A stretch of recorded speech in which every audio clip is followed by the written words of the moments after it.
Nurture and support. Nurture and support. This is a podcast theme song. And it's really short. Nurture and support begins in 3, 2, 1.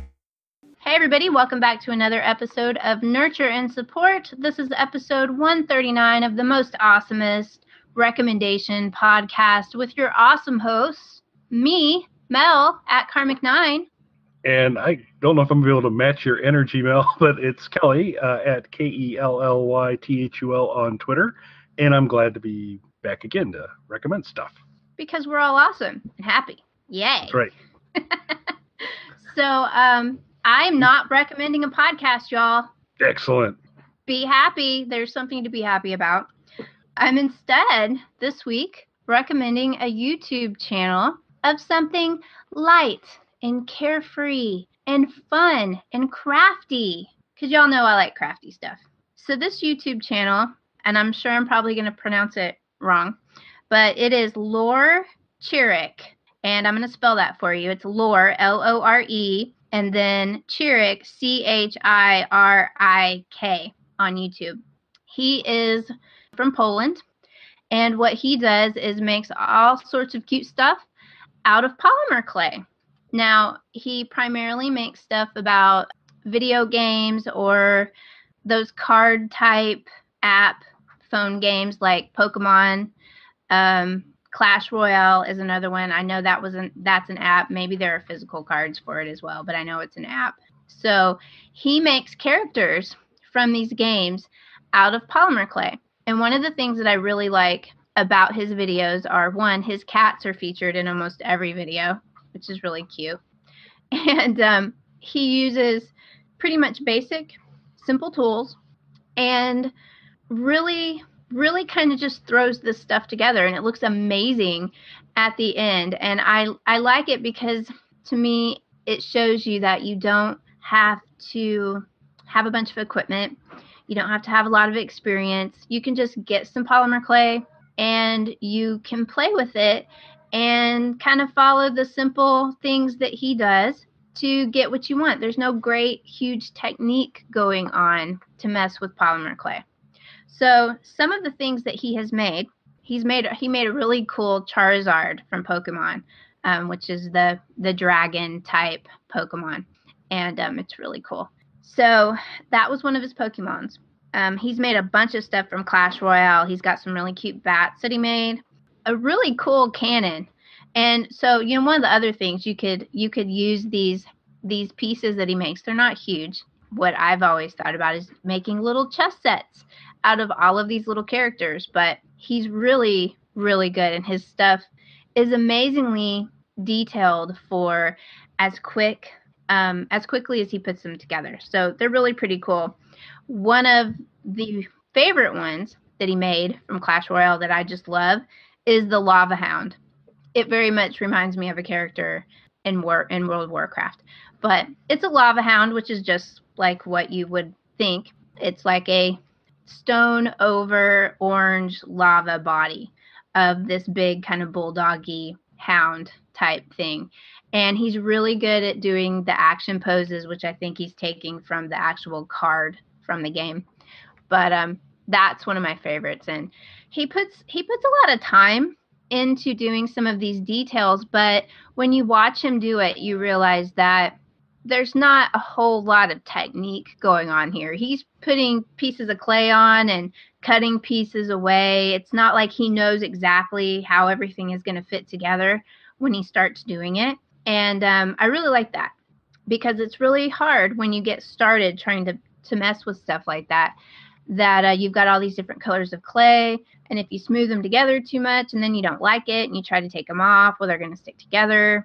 And you're gonna ruin your clay, because polymer clay, while not hugely expensive, runs about $2 to $3 a package, and depending on what you're making, you might be using quite a bit of it, and especially with all the different colors, you don't want to waste clay if you don't have to.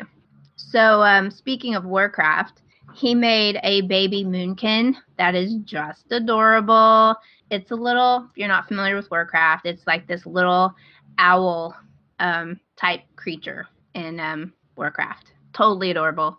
And some of his really, really uber cool, more detailed things that he's done come from Five Nights at Freddy's, which is an actual game on PC and all of the consoles. Five Nights at Freddy's is really cool, and the critters in there kind of morph into these really scary types. So he has got a twisted foxy and a twisted wolf that you're just going to have to look. You're just going to have to look at. I'm probably going to put one of those videos up on the blog post of what those look like. They are just really creepy and really amazing. He puts a lot of work, especially into doing all of their teeth. But again, it's not really all that difficult. It just takes a lot of time. So if you're willing to put in some time to mess with these things, I think you can get similar results. However, he doesn't just do video games and cartoony characters. He also does more realistic sculpting. So some of the ones that he has videos up that he's done, this one is from a video game. It's Trico from The Last Guardian, which is this giant griffin-like creature. He's got one of the better looking Tricos that I've seen. There's a bunch of Trico videos up on YouTube. His is really good. But he's got two really awesome ones up from one of our favorite little shows called Game of Thrones. Oh. Yes. So he has made a Drogon, and it's just the head and the neck. He didn't do the body, but it is super detailed, and it is really, really good. People have been begging him to do the body to go with the head and the neck. It's really, really awesome. He did that one several weeks ago, and just a week or two ago, I believe, he did a White Walker. And let me tell you, it's just a bust of the White Walker, so it's just from the top of the shoulders up. But the skin texture, you know how they've got that withered, craggy skin texture? Man, he nailed that. It is so awesome. So you really have to see that, his White Walker. And that's pretty much about it. They're just really, really fascinating videos. I love watching people make stuff. I really like polymer clay. If you're not familiar with polymer clay, I know I've talked about it before, but it's been a while. It is a clay made out of a plastic that you do have to bake it. It will not self-harden, but it will not cure until you actually bake it in the oven. And you can bake it in your home oven, usually at around 275 degrees. So you can do all of it at home. You don't have to have a special kiln. You don't have to hurt yourself like making a foundry like Kelly. Yeah, there's some danger to that. And been having some foundry issues lately. I had it out the other day, and I got close to hurting myself, but I didn't. I'm still good. Got all my fingers. All's good. But, Okay. But this sounds safer. This sounds a lot safer. Yes. This, you really, there are some basic rules on how to handle polymer clay when you're baking it and right after it's been baked, letting it cool and everything. But polymer clay is a very forgiving substance. And there's actually, if you're good at painting, you don't even have to use all the different colored polymer clays. You can get some of the cheaper polymer clay that's all one color and make your little creation out of it and then paint it, is what a lot of people do. He actually uses all the different colored polymer clays, which I do like. He does do painting as well, but he uses actually the different colors of polymer clay that you can find in the craft store. Well, that's and you can get polymer clay everywhere now, even at Walmart. Oh, yeah. So. Yeah, so that's what I was wondering on the White Walker. Did he I'm assuming he did some painting there, because I think it would be super hard to get because there's this kind of blue coming through a translucent white that I think might be slightly easier to achieve with paint versus trying to mix the clay. I'm trying to remember. I think he did the base statue out of a gray. Probably a super Sculpey firm. There's a bunch of different kinds of polymer clays. I think he did it all in a gray color, and then he did the painting on top of it. But it's just really good, and he makes it look so simple, which is frustrating when you're somebody like me who would love to be able to do stuff like that. But I have this massive fear that I can't get anywhere close to that. And but I'm not up to doing a White Walker or Drogon. But some of the other more cartoony characters, I think I could pull off. So I really like his videos, and he throws in cute little stuff.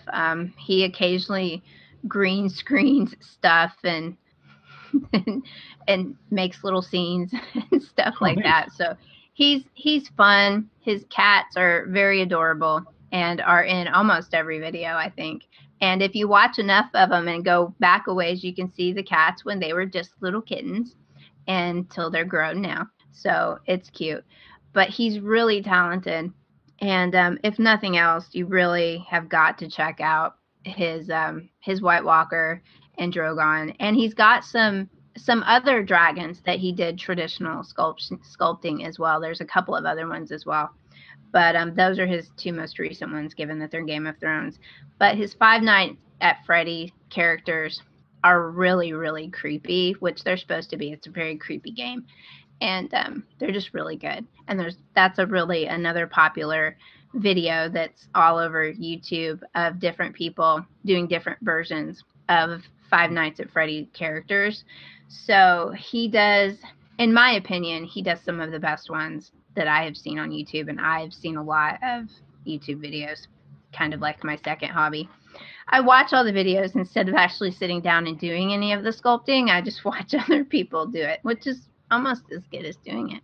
So LoreChirik on YouTube has some amazing videos of polymer clay sculpting, and hopefully they will inspire you to do a little crafting yourself.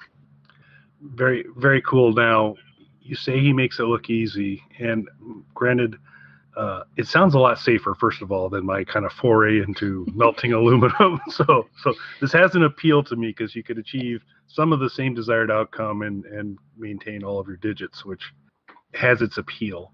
But a series of questions. One, like I said, you say it looks easy, but I've also seen like someone with a pottery wheel making a vase or something like that, and that looks incredibly easy because when you know what you're doing, you make it look easy. So is it going to be I'm assuming it's going to be a little bit of that because it obviously takes some sculpting talent. It's going to be a lot easier than a pottery wheel. Pottery wheels are more complicated than they appear. But true that. Yes. So like I said, there are a few basic rules on what you do with polymer clay, on how to get polymer clay ready to use. You do have to do what they call conditioning the clay, and you'd have to do that with every color that you're wanting to use. And what that means is you have to knead the clay for quite a while and get it warm.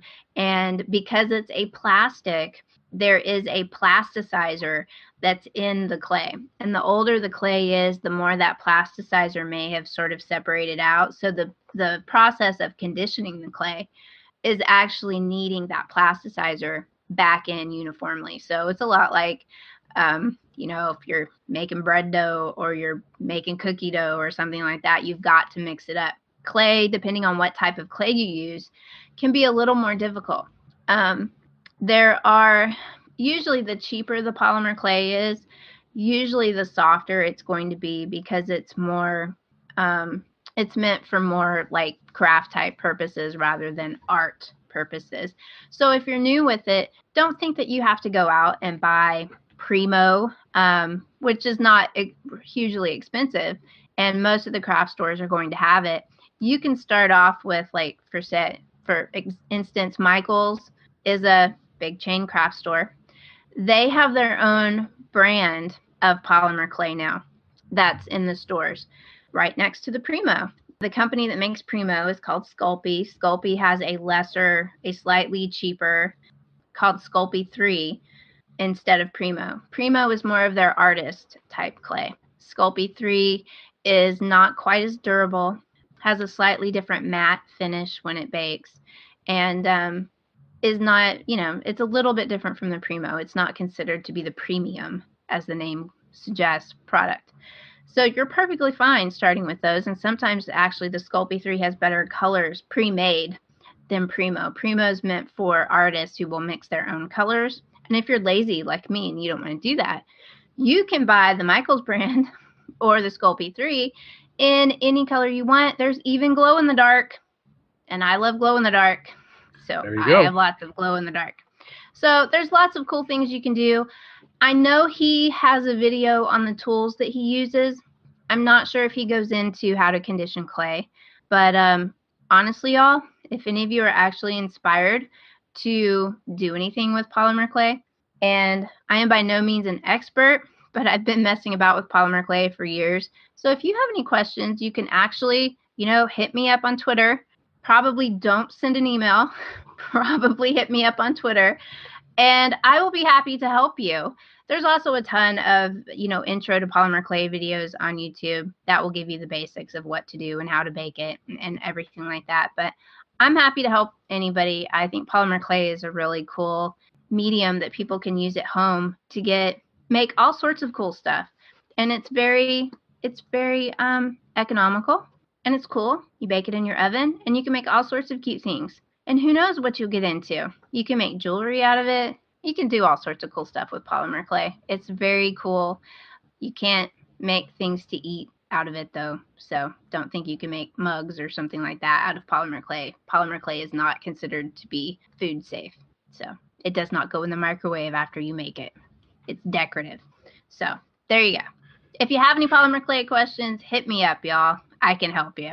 Yeah. So last question on this. Awesome to hear he's doing the Pokemon stuff. I hope he's sticking with, and I'll go check the videos out to find out. But I'm hoping he sticks with Generation 1 Pokemon, the classic Pokemon, because Pokemon they get stranger the deeper you go into the catalog within the original Gen 1. But they've released Gen 2 Pokemon for Pokemon Go quite a while back. And I had never been exposed to Generation 2 Pokemon. And I just hope he doesn't do them, because there's some just unpleasant things out there. There's a character that's called Miltank, which is, best I can tell, a kind of cow-dog variant with udders that it waves at you. It's wearing like a rabbit hat. It's very unpleasant. We'll maybe include a picture of Miltank in the blog post as well. He should stay away from Miltank is all I'd be a specific. I don't know. That sounds like something he'd be very creative at making. I think he'd do an awesome job, but it shouldn't be done. It's my official position. Yeah. I gave up on Pokemon Go shortly after it launched. I was not very good at catching things. Yeah. They've added a few new features, but the Generation 2 just introduced a few more very, very strange things that I was unaware of.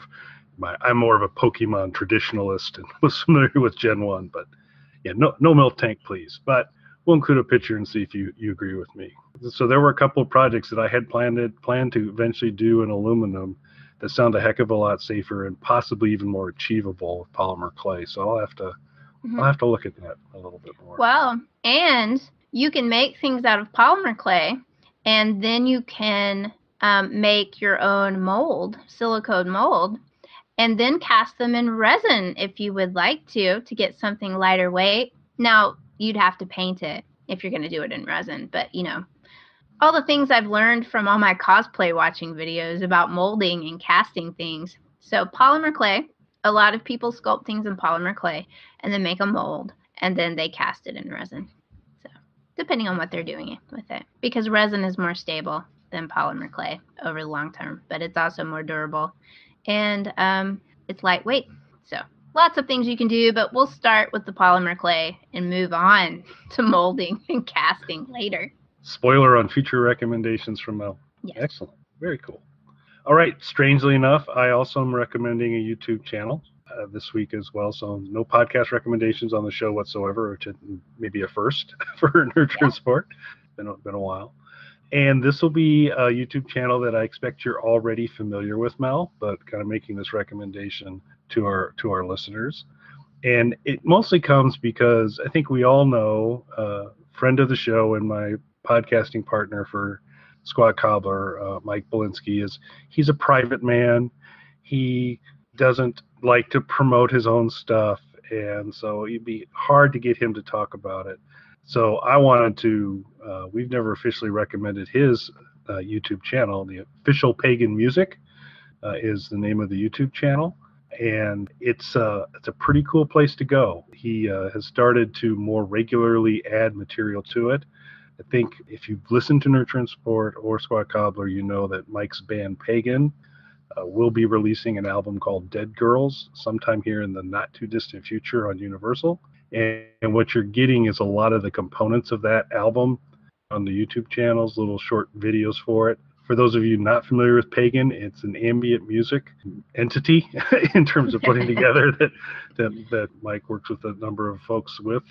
And it's good stuff. If you like ambient music, I've always been super impressed with what Mike has done. Now, I may be a little biased because one of the songs on Mike's YouTube channel does actually feature me.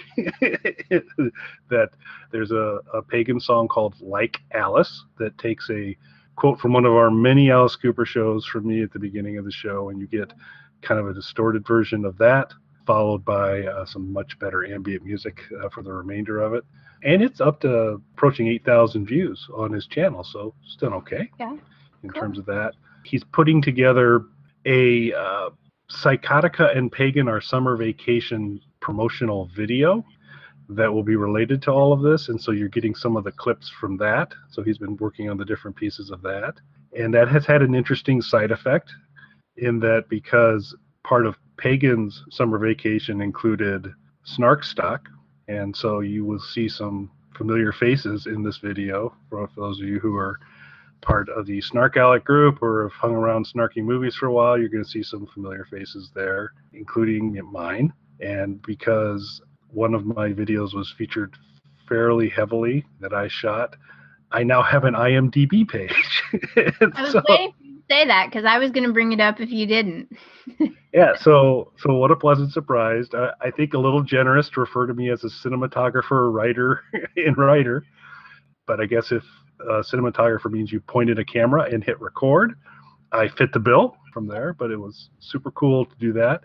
And what will become, I think, a surprise to you, Mel, is that related to this as well, is that there will eventually be, and I don't know the specifics on it, I think they're called a business page within IMDb, but Nurture and Support is going to have a business page in IMDb as Mike continues to do all the Mike things that he does in the magic. So we're not ready for that kind of fame.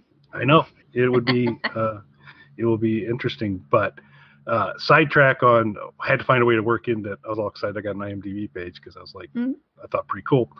But what part of the reason, one, already the content was very good on this channel. Like I said, he's picking up pace in terms of what he's putting out there. It's not been a channel he's flooded with a lot of things, but he's starting to get more active. And actually, it's a very small EP. It's only, a lot of Mike's stuff is shorter. Well, it's a mix. Some of the stuff's shorter in nature, some of the stuff's not. But they did a Pagan 10 years ago, did an EP called Opiate. And he just put that out on 10-year anniversary. He just put that out. That's the most recent video on the site. And so it's a series of 5 songs on Opiate of ambient music. And it's great stuff. I really enjoyed, Mike had sent me a link to it, and I got a chance to listen through it. And I'm a big ambient music fan, and I'm a big Mike fan, and I like what Pagan does. But it's pretty cool. So if you're into ambient music at all, this is a pretty great source to get some good stuff. So it's the Official Pagan Music site on YouTube. I highly recommend checking out the Opiate EP. It's only going to be less than a 6-minute investment of your time, but it's really cool stuff. And there's lots of other things on there. There's another song by that will be on Dead Girls called Killing Culture that Carl Kevorkian joins Mike on, and it's a really good song. So basically all the stuff's good, but there's some pretty cool music out there. And since we'd have to drag it out of Mike to promote it or suggest it, so I thought I would take that burden off of him, and I would highly recommend you check that out if that's a type of music you enjoy at all. You're going to listen to some really good stuff on that. So cool. Yeah, I was catching up on Instagram this morning because I hadn't checked my Instagram in a while. And you know what happens when I don't check my Instagram? It shows me stuff from 6 months ago. But no, I saw that recently that Mike put up on Instagram that they put Opiate up on his channel, and I just haven't had a chance to go look at it. So cool. Yeah, definitely do. It like I said, I've liked all their stuff, but in particular, I really enjoyed Opiate. So I think it's worth your time to check it out. Yeah. I wish I knew the name of the song. Last year or the year before, he put one up there, and he had the static picture moved a little bit. It was trippy. Anyway. Yeah, and that's cool. Find which song it was, I'll put it back. But it was tripping me out while I was listening. I was like, whoa, I think maybe I need to stop a little while. So it's cool. Yeah, he does some kind of real interesting multimedia things with a number of the different songs out there. And then there's some live action, actual concert footage from Psychotica. They reunited and were playing in Spain, and there's some fan footage from that, which is pretty cool. But when it's just some of the Pagan releases, like Alice, for example, there's some pretty interesting things that he does visually with those. That's also kind of cool. So it's not only is it great ambient music, there's some pretty good craftsmanship going on with the video component of it as well. Yeah. So official Pagan music is my recommendation for this week. Yeah. Who would have known? Mike was so talented. Yeah, you wouldn't have guessed it, but darn it, he is. Oh, see, he doesn't just excel in getting Kelly into trouble on YouTube. Yeah, that's his core competency, but he's multifaceted. He's an onion with layers. So. Oh, yes, that's our Mike, an onion with layers. Yes, indeed. He'll love that. So I think it's time to get into social media. My social media recommendation this week, be happy I have one, y'all. And it is the Instagram of Paul Nicklin. And that's Paul, Paul, last name Nicklin, Nicklen. He's the co-founder of the nonprofit At Sea Legacy, and he's also a photojournalist for National Geographic. So what he posts up on Instagram, I've been following him on Instagram for a really long time. I came across him from the National Geographic channel. And so given National Geographic, he's posting a lot of nature photography of all sorts of cool animals. Right now, he has been posting a lot of stuff that's the Alaskan grizzly bears, and it is just amazing the close-up shots that they're getting. I mean, they've actually put a camera with a remote control on a little tripod out in the water, and it's salmon fishing time for all these bears, and they've got some amazing shots, and he's really good at it. And he really cares about these animals, about preserving these animals, and all of that. And it shows in a lot of the work that he does. But look through his Instagram account. He has some amazing photographs if you're into nature photography of all sorts of animals, whales, grizzlies. I could be wrong. I think he had some spirit bears a while back. You might have to go back pretty far to find those, but it's just a really cool account. So it's Paul Nicklin on Instagram. I think you'll enjoy it. I'm all for seeing bears salmon fishing, so I'm looking forward to checking that out. I don't know if my recommendation fishes for salmon, but he's really funny. He's a comedian. His name's Roy Wood Jr. Occasionally appears on The Daily Show, but also Bob and Tom. He'll pop on from time to time. Syndicated show that do you guys get Bob and Tom in Texas?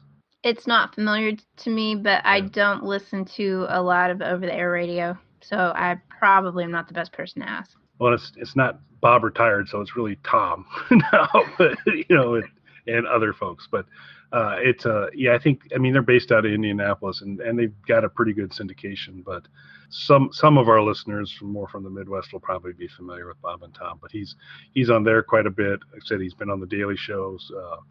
A practicing comedian, does a great job. But he's super funny. So as a comedian, I highly recommend catching his stuff. But he's a great follow on Twitter, and his Twitter handle's at RoyWoodJR.